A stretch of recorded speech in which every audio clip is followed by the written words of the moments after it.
struggle against hypocrisy. It says in Matthew 6:1, be careful not to practice your righteousness in front of others to be seen by them. If you do so, you will have no reward from your Father in heaven. It's true, my dear friends.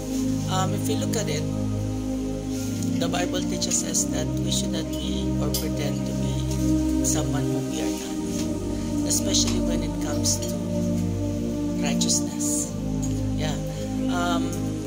The Lord God wants us to be truthful in everything we do, especially in how people see us. That is why it's very important to ask strength from God. In the Bible, I always tell people, pray every day and listen to gospel music so that we would have that eternal strength to stay away from hypocrisy. Have a nice day.